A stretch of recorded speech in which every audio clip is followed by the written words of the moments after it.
3. దేవునికి స్తోత్రం. ప్రభువును రక్షకుడైన యేసుక్రీస్తు నామం పేట మీ అందరికీ నా హృదయపూర్వక వందనాలు తెలియజేసుకుంటాను. బాగున్నారండి? అందరూ బాగున్నారని నేను ఎంతగానో ప్రగాఢంగా విశ్వాసంలో ఉన్నాను. Praise lord. మనమందరం ఎలా ఉన్నామంటే నిజంగా దేవుని కృప అయి ఉన్నది. అందరిని బట్టి దేవునికి ఎంతగానో మహిమకరంగా దేవునికి స్తుతులు చెల్లిస్తున్నాను. మంచిది. ఈనాటి కాలంలో చాలా మంది ప్రయాణాల్లో అనేక మంది వారికి ఉన్న పనుల్లో ప్రయాణం చేస్తున్నప్పుడు చాలా మంది లోకాన్ని మర్చిపోయి ఈ లోకంలో ఉండకుండా మరణించిన వారైనారు.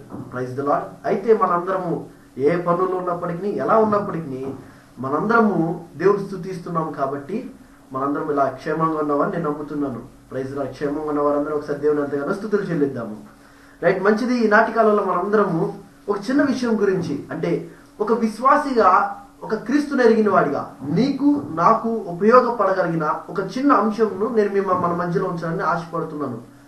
అయితే అంశం ఏంటంటే 1 కొరింథీయులకు రాసిన పత్రిక 2వ అధ్యాయం 9వ వచనంలో నేను చదువుతాను. ఒకసారి మీ పరిశుద్ధ గ్రంథాలు ఉన్నట్లయితే దయచేసి ఓపెన్ చేయండి. లేదు నీ దగ్గర పరిశుద్ధ గ్రంథం లేకపోతే కనుక నువ్వు దయచేసి మాటలు జాగ్రత్తగా వినాలని ఆశపడుతున్నాను. కొరింథీయులకు రాసిన పత్రిక 1 కొరింథీయులకు రాసిన పత్రిక 2వ అధ్యాయం 9వ వచనం. ఇందును గూర్చి దేవుడు తాను ప్రేమించే వారి కొరకు ఏమి స్థిరపరచనో అవి కంటికి కనబడలేదు, చెవుకి వినబడలేదు, మనుషుని హృదయానికి గోచరము కాలేదు అని వ్రాయబడి ఉన్నది. Praise the Lord. హల్లెలూయా. నిజంగా ఒక విషయాన్ని మనం ఆలోచించేద్దాము. ఇక్కడ అపోస్తలుడైన పౌలు కొరింథీ సంఘానికి రాస్తున్నాడు. కొరింథీ సంఘానికి 2వ అధ్యాయంలో రాస్తున్నట్లుగా మనం చూడగలుగుతున్నాము. ఇదంతా ఒక లెటర్ రూపంలో రాయబడి ఉంది. అంటే ఈ లెటర్ దేని గురించి రాయబడుతుంది మనకనేది ఇప్పుడు అంత ప్రస్తావించవలసిన విషయం కాదు. కానీ అపోస్తలుడైన పౌలు కొరింథీ సంఘానికి, అంటే ఆ సంఘంలో ఉన్న వ్యక్తులకి, లేకపోతే కొరింథీలో ఉన్న పట్టణంలోస్తులకి, కొరింథీలో ఉన్న విశ్వాసులకి, కొరింథీలో ఆత్మీయంగా బలపడుతున్న వారికి ఒక మంచి విషయాన్ని చెబుతున్నాడు అపోస్తలుడైన పౌలు. ఏ విషయం అంటే మనం దేవుని గురించి, లేకపోతే మనం దేవుని గురించి ఏమైతే అడుగుతున్నామో వాటన్నిటి గురించి చెప్పడం లేదు. మనము దేవుణ్ణి ప్రేమించాము కనుక ఇక్కడ చాలా రాయబడి ఉంటుంది.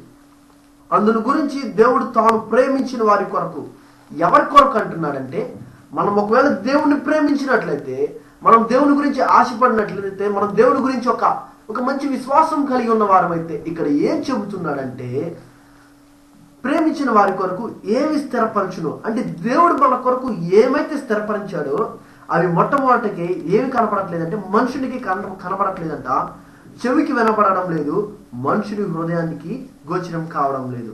Praise lord. ఇక్కడ మనుషుడు అనేవి రాయబడింది. ఒకవేళ నువ్వు నేను మనుషుడిగా దేవుడి గురించి ఆలోచన చేస్తే, మనుషునిగా దేవుడి గురించి వ్యక్తంగా పరిచయట్లయితే మనకి ఏమి అర్థం కావు. Praise Lord. ఆలోచించేద్దాము. ఒక మనిషిగా, ఒక మానవునిగా నువ్వు నేను దేవుని చూసినట్లయితే నీ కంటికి దేవుడు ఏం చేయబోతున్నాడో అర్థం కాదు. ఒకవేళ నీ చెవికి ఏం చేయబోతున్నాడో వినపడదు. నీ హృదయానికి ఏం చేయబోతున్నాడో అర్థం కాదు. ఎప్పుడంటే నువ్వు నేను మనిషిగా దేవుని గురించి ఆలోచించేసినట్లయితే. Praise lord. మనము దేవుణ్ణి ప్రేమించిన దాని గురించి ఇక్కడ అపోస్తలుడైన పౌలు చెప్తున్నాడు. మనము దేవుణ్ణి ప్రేమించినట్లయితే, అంటే మనం మానవునిగా ఉండము దేవుణ్ణి ప్రేమించినట్లు, మనము ఆత్మీయంగా ఆలోచన చేస్తాము దేవుని గురించి. Praise lord. మనం ఎప్పుడైతే దేవుని గురించి శారీరకంగా ఆలోచన చేయకూడదు, దేవుడు చేసే ప్రతి కార్యం గురించి ఆలోచన, ఆత్మీయ పరమైన ఆలోచన, ఆత్మ సంబంధమైన ఆలోచన, ఆత్మ సంబంధమైన వాటి గురించి మనం ఆలోచించాలి. Praise lord. ఎందుకంటే ఇది కేవలం అపోస్తలుడైన పౌలు ఒక మనుషునిగా ఆలోచన చేస్తే నీకేం అర్థం కాదు. బహుశా ఒక మనుషుడిగా నువ్వు దేవుడి కార్యాల గురించి వినాలనుకుంటే, ఒకవేళ వినినప్పటికీ అవి నీకు అర్థము కావు అని ఆలోచన. Praise lord. ఇక్కడ ఆలోచన వినబడతాయి కానీ అవి నీకు అర్థము కావు. నువ్వు ఒకవేళ విన్నా, ఒకవేళ హృదయానుసారంగా ఆలోచన చేస్తావు, మనుషుని హృదయానుసారంగా, అవి నువ్వు మనుషుని హృదయానుసారంగా చూసినా సరే అవి నీకు అర్థం కావు. మరి దేని గురించి మనం దేవుడిని ప్రేమించాము, మన ఎడల దేవుడు చేసే కార్యాలు ఎంతో ఉన్నతమైనవి. అవి మనుషునిగా చూసినప్పుడు అవి నీకు నాకు అర్థం కావు. శారీరకంగా చూసినప్పుడు అర్థం కావు. మానవుని యొక్క చెవి కలిగి వింటావు, అవి నీకు అర్థం కావు. వినగలుగుతావు, అర్థం కావు. దేవుని కార్యాలు నువ్వు చూడగలుగుతావు కానీ నీకు ఏమి అర్థం కాదు. మానవునిగా ఆలోచన చేసావంటే అవి నీ హృదయానికి కూడా ఆలోచనకి రావు. మనం ఏం చేయాలంటే దేవుని ప్రేమించినప్పుడు మనం ఏం చేయాలంటే దేవునికి లాగానే మనం ఆలోచించాలి. Praise Lord. హల్లెలూయా. ఎప్పుడైతే మనం దేవుని కార్యాలు ఆత్మీయంగా మనం చూడగలుగుతామో అప్పుడు మనం అన్ని కార్యాలు మనం చూడగలుగుతాము. ఈ విషయం గురించి మీ ముందులో ఒక అంశాన్ని ఉంచాలని ఆశపడుతున్నాను. మోషే కాలంలో మోషే ఇశ్రాయేల్ ప్రజలు లీడ్ చేస్తున్నప్పుడు కానాను ప్రదేశం గురించి 12 గోత్రాల నుంచి పంపిస్తాడు. కానాను ఎలా ఉందో చూసి రమ్మని. అయితే కానాను చూసి రమ్మన్నప్పుడు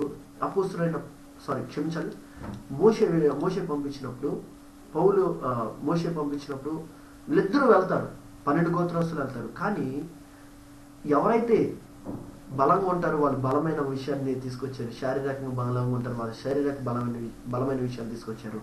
ఆత్మీయంగా బలంగా ఉన్నవారు బలమైన విషయాలు తీసుకొచ్చారు. ఇక్కడ ముఖ్యమైన అంశం ఉంచాలనుకుంటున్నానంటే బలమైన విషయాలు తీసుకొచ్చారు. 10 గోత్రస్తులు శారీరకమైన బలమైన విషయాలు తీసుకొచ్చారు. కానీ ఇద్దరు మాత్రము ఆత్మ సంబంధమైన బలమైన విషయాలు తీసుకొచ్చారు. Praise the lord. కానీ మోషే మాత్రము ఆత్మ సంబంధమైన బలమైన విషయాలను పరిగణలోకి తీసుకొని వాళ్ళ మీద యుద్ధానికి వెళ్ళినప్పుడు ఆ కానాను దేశాన్ని స్వాధీనపరుచుకున్నట్లుగా మనం చూడగలుగుతున్నాము. Praise the lord. ఎప్పుడైతే మన శారీరకమైన విషయాలు ప్రక్కన పెట్టి ఆత్మ సంబంధమైన విషయాలు మనము ఆత్మీయంగా చూసినట్లు, దేవుడు ఆత్మ సంబంధమైన విషయాలు చూసినప్పుడు మనం కూడా దేన్నైనా స్వాధీనపరుచుకునే విధంగా ఉంటాము. ఒకవేళ మనం ఏ స్థితిలో ఉన్నప్పటికీ నువ్వు శారీరకంగా ఆలోచించేసినట్లయితే నువ్వు స్వాధీనపరచుకోలేవు. కానీ ఆత్మ సంబంధంగా ఆలోచించేసినట్లయితే, ఆత్మ సంబంధంగా నువ్వు అర్థం చేసుకున్నట్లయితే, ఆత్మ సంబంధంగా నువ్వు ఊహించినట్లయితే నువ్వు దేనైనా స్వాధీనపరచుకోగలుగుతావు. Praise the lord.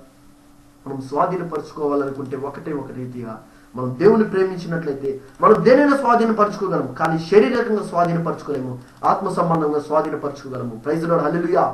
అందుకని అపోస్తలుడైన పౌలు ఏమంటున్నాడంటే మనము మనుషులుగా మనం ఉండకూడదు, కానీ ఆత్మ సంబంధములుగా ఉండాలని చెప్తున్నాడు. ఈ చిన్న వాక్యాన్ని దేవుడు మన ఉనికిలో దీవించి ఆశీర్వదించును గాక. హల్లెలూయా.